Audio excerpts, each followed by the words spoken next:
Hello, everyone. Lynn West here from West Rider Communications. Welcome to part one of my series on networking. I hope everybody's having a wonderful day.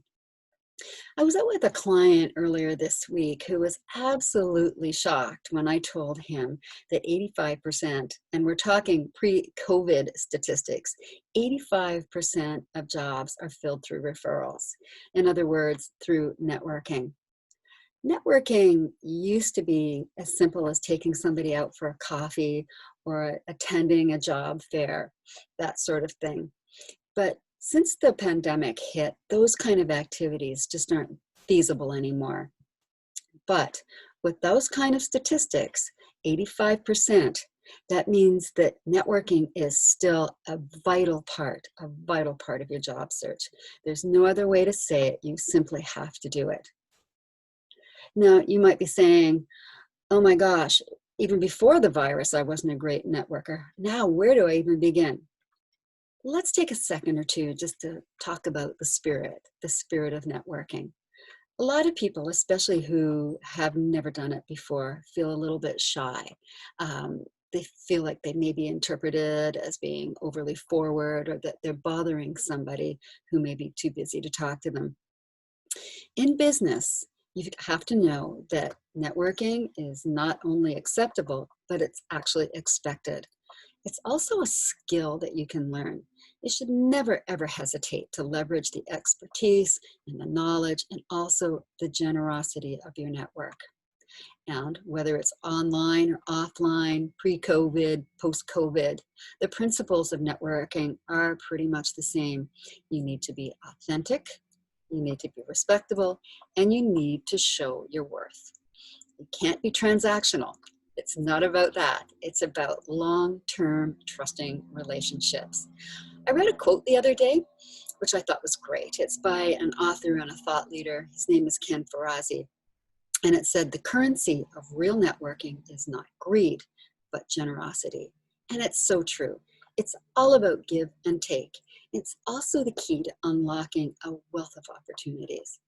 Really, in its simplest form, networking is about building friendships, leveraging friendships to help one another.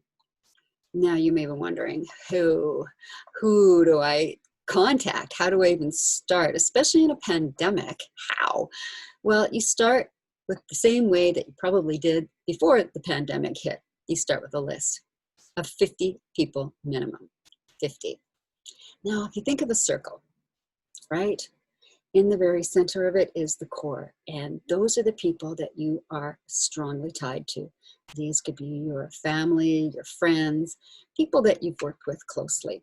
As the circle expands, you start thinking about people who you haven't connected with in a while. Perhaps you're dormant, they call it actually dormant connections. And then keep going, keep brainstorming. Who?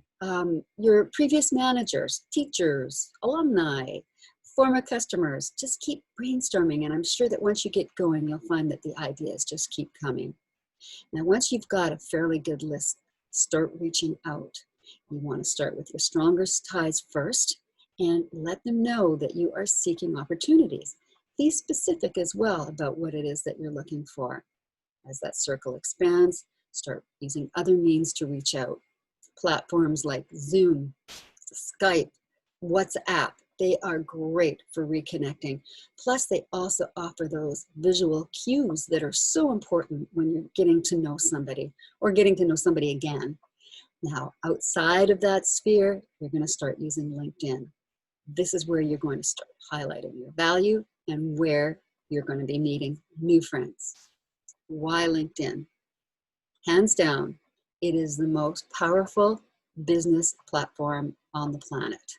90% of recruiters hang out there, and they're looking for skills like yours. 9 million companies actively engage on LinkedIn, and chances are people who can get you the job that you want are networking on there every single day. Your job is to find them, to impress them, and to make friends with them.